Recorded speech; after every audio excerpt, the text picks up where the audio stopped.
So অনেকে কিন্তু এখন থেকে মনে করছে যে মোহনবাগানের নেক্সট ম্যাচ কিন্তু চেন্নাইয়ের এগেনস্টে মোহনবাগান কিন্তু ফুললি ডমিনেটেড ওয়েতে কিন্তু চেন্নাইকে একদম পুরো ধূলিসাৎ করে দেবে। আদেও কি সেটা? না, ম্যাচটা কিন্তু এতটা ইজি হতে যাচ্ছে না মোহনবাগানের জন্য। কেন এই কথাটা বলছি, ভিডিওটা শুরু থেকে শেষ অব্দি পুরো দেখতে থাকো। আমি কিন্তু ফুললি ডিটেইলড ওয়েতে কিন্তু সবকিছু নিয়ে ডিসকাস করব। So hello guys, welcome to football matrix pre match টকের আর একটা নতুন এপিসোডে কিন্তু তোমাদের সবাইকে স্বাগত জানাচ্ছি। আমি কিন্তু এরকম ইন্ডিয়ান ফুটবলের বিভিন্ন রকম update, player review, team review, stats review, এরকম বিভিন্ন রকম টেকনিক্যাল এবং অ্যানালিটিক্যাল ওয়ালা ভিডিও কিন্তু আমি বানাই। তোমরা যদি এরকম টাইপের কন্টেন্ট পছন্দ করে থাকো তাহলে কিন্তু প্লিজ চ্যানেলটাকে একটুখানি সাবস্ক্রাইব করে দিও। আর ভিডিওটা শুরু থেকে শেষ অবধি দেখে যদি ভালো লাগে তাহলে কিন্তু একটু প্লিজ লাইক করে যাও। লাইক করলে কি আমি একটু মোটিভেট হই তোমাদের জন্য আরো ভালো ভালো কন্টেন্ট রেগুলার নিয়ে আসার জন্য। তাহলে চলো ভিডিওটা কিন্তু শুরু করি। প্রথমে যে জিনিসটা নিয়ে কথা বলবো সেটা কিন্তু হচ্ছে যে প্লেইং 11। মোহনবাগানের প্লেইং 11 কিন্তু প্রায় সেম হতে চলেছে আগের ম্যাচে। যদি কোনো চেঞ্জেস আসে সেটা কিন্তু প্রথম চেঞ্জেস কিন্তু আসবে শুভাশিস বোসের এগেনস্টে। সেখানে কিন্তু আসতে চলেছে অভিষেক টিকচাঁদ সিং, মানে আগের ম্যাচের যে রাইট ব্যাক খেলেছিল তার জায়গাটা কিন্তু বাদিকে শিফট হবে।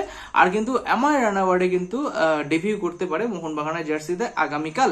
আর একটা চেঞ্জেস যদি আসতে পারে, তার চান্সেস খুবই কম কিন্তু আসলেও আসতে পারে, সেটা হচ্ছে ডিমি পেট্রাটস। কিন্তু আমার পার্সোনালি মনে হয় যে কোথাও ডিমি পেট্রাটসকে কিন্তু এই ম্যাচেও কিন্তু কোচ সার্জিও লোবেরা কিন্তু দেখে নিতে চাইবে। আর একটা সমস্যা কিন্তু রয়েছে, সেটা কিন্তু লিস্টন কোলাসো কিন্তু সবসময় বাদিকে চ্যানেলটা বা লেফট চ্যানেলটা থেকে বারবার অপারেট করতে কিন্তু পছন্দ করে।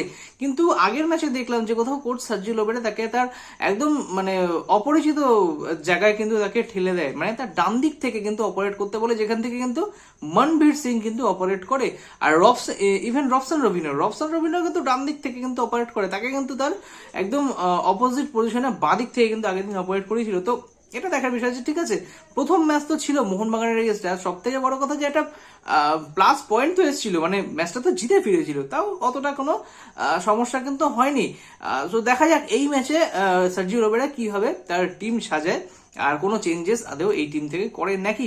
নেক্সট চেন্নাইয়ের কথা যেটা বলছি, চেন্নাইয়ের কিন্তু ফরমেশন কিন্তু থাকে 3-5-2। ওদের কিন্তু তিনটে সেন্টার ব্যাক রয়েছে, প্রীতম কোটাল, এল সিনহ আর কিন্তু মোহাম্মদ আলী বিমেমের।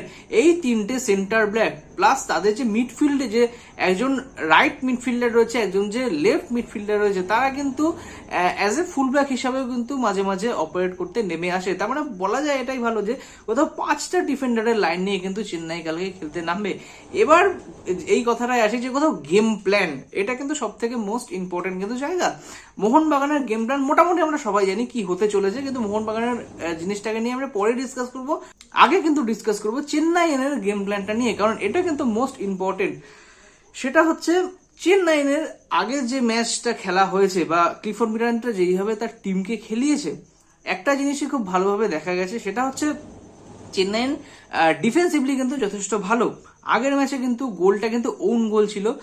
মুম্বাই কিন্তু কোনো রকম ওপেন চান্স কিন্তু ক্রিয়েট করতে পারেনি।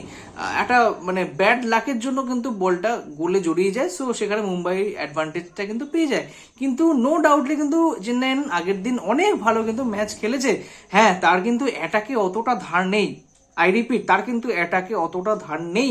এই অ্যাডভান্টেজটাই কিন্তু মোহনবাগানের সব থেকে বড় জায়গা, যে কোথাও চেন্নাইয়ের যে অ্যাটাকে ধার নেই, চেন্নাইয়ের যে অ্যাটাকাররা রয়েছে তারা কিন্তু fully dependent on the cross, মানে ডান দিক বা বাদিকে চ্যানেল থেকে যে ক্রসগুলো উঠে আসে সেই ক্রসের উপর কিন্তু তারা ডিপেন্ডেন্ট। এবার এই ক্রসগুলো যে আসবে চেন্নাইয়ের অ্যাটাকের উপরে, যে এই ক্রসগুলো আসতে চলেছে, সেগুলো কিন্তু নিয়ে কোনো রকম সমস্যার মুখে মোহনবাগান কিন্তু পড়বে না। তার কারণ আমরা জানি যে মোহনবাগান কিন্তু এই জিনিসটা কিন্তু স্পেশালিস্ট, যে কোনো রকম সেন্ট্রাল চ্যানেল থেকে বা ডান দিক বাদিক থেকে যে ক্রসগুলো আসে, সেইখানে কিন্তু আমাদের Alberto Rodriguez plus Mehtab Singh, Tom Aldred যেই খেলুক না কেন, তারা কিন্তু যথেষ্ট পরিমাণে দক্ষ এই এরিয়াল বলগুলো কিন্তু আটকানোর জন্য।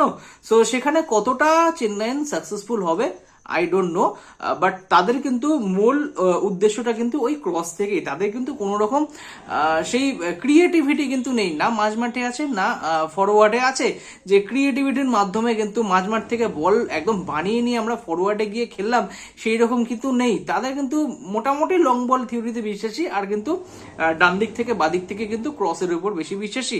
সো মোহনবাগানের সেখানে কিন্তু সমস্যা হওয়ার কোনো রকম কথা না। কিন্তু সমস্যা কিন্তু এইখানেই হওয়ার কথা, যে কোথাও চেন্নাইয়ের একদম জিরো ডিফেন্ডিং যে ক্ষমতাটা বা মাইন্ডসেটটা, সেখানটাই কিন্তু সব থেকে বড় সমস্যা। আগের ম্যাচে মুম্বাইয়ের এগেনস্টে যে ম্যাচটা আমি দেখছিলাম, যে ফলো করেছিলাম যে জিনিসটা, সেটা কিন্তু হচ্ছে ডিফেন্স কিন্তু একদম পুরো কম্প্যাক্ট রেখেছিল। কোথাও প্রীতম কোটাল, এল সিনহ তাদের ক্যাপ্টেন, আর থার্ডলি হচ্ছে মোহাম্মদ আলী বিমেমের। হ্যাঁ, আগের দিন কিন্তু অনেক কিছু মিস্টেক কিন্তু করেছে, কোথাও পাস নিতে পারেনি, কোথাও রিসিভ করতে সমস্যা হচ্ছে, এগুলো ঠিক আছে, মানছি।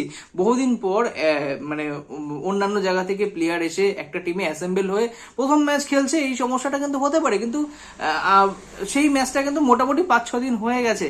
তারপরে কিন্তু মোহনবাগানের মতন একটা সুপিরিয়র টিমের এগেনস্টে কিন্তু চেন্নাইয়ের নামছে, সেই ম্যাচের আগে কিন্তু প্রিপারেশনটা তাদের যথেষ্ট ভালো থাকবে। আর তার কোচ যখন একটা ইন্ডিয়ান কোচ ক্লিফোর্ড মিরান্ডা, মোহনবাগানের এক্স কিন্তু অ্যাসিস্ট্যান্ট কোচ, সে কিন্তু মোহনবাগানের পুরো ইকোসিস্টেমটাকে খুব ভালোভাবে চেনে।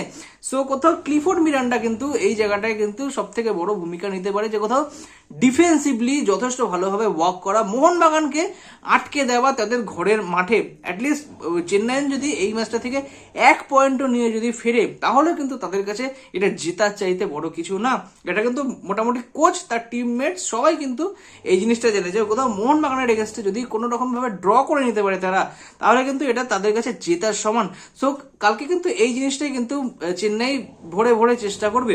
আর কোথাও মোহনবাগানের কিন্তু গেম প্ল্যানটা এখানে সব থেকে বেশি কিন্তু ইউটিলাইজ করতে হবে, যে কোথাও অ্যাটাকে যদি কোনো রকম ক্রিয়েটিভিটি না থাকতে পারে, তাহলে কিন্তু মোহনবাগানের নেক্সট ম্যাচে কিন্তু সমস্যার সম্মুখীন হতে পারে। সমস্যার সম্মুখীন বলতে ম্যাচটা কিন্তু আর জেতা হবে না যদি কোনো রকম ভাবে গোল না করতে পারে। কিন্তু আমরা জানি একটা বেস্ট কিন্তু গোল পচার কিন্তু এই মোহনবাগান টিমটার মধ্যে রয়েছে, নানা দেন জিমি ম্যাকলারেন, সে ছাড়াও কিন্তু মোটামুটি জেসন কামিংস এর মতন প্লেয়ার রয়েছে, রবসন রবিনোর মতন প্লেয়ার রয়েছে, ইভেন পেট্রাটস। হ্যাঁ, পেট্রাটস হয়তো ফর্মে নেই, কিন্তু পেট্রাটস যেদিন ফর্মে চলে আসবে সেদিন কিন্তু মোটামুটি সবাই কিন্তু মানে দাঁড়িয়ে তাকে সাপোর্ট করার মতন জায়গায় থাকবে। পেট্রাটস কিন্তু একাই খেলে দিয়ে বেরিয়ে যাবে।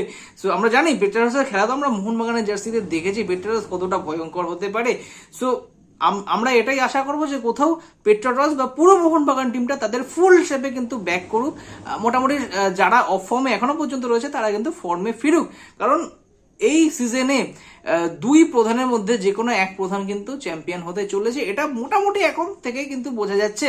এবার সেটা ইস্ট বেঙ্গল হয় না মোহনবাগান হয়, সেটা তো বহু দিন পরের কথা, কিন্তু এখন কোথাও যে সেই স্টিংটাকে বজায় রাখা, সেই চ্যাম্পিয়নশিপের দৌড়ে কিন্তু দুটো টিমের বজায় থাকাটা কিন্তু মোস্ট ইম্পর্টেন্ট। তো যখন চ্যাম্পিয়নশিপের রেসে তখনই তুমি বজায় থাকবে যখন তুমি ম্যাচগুলো পরপর জিততে থাকবে।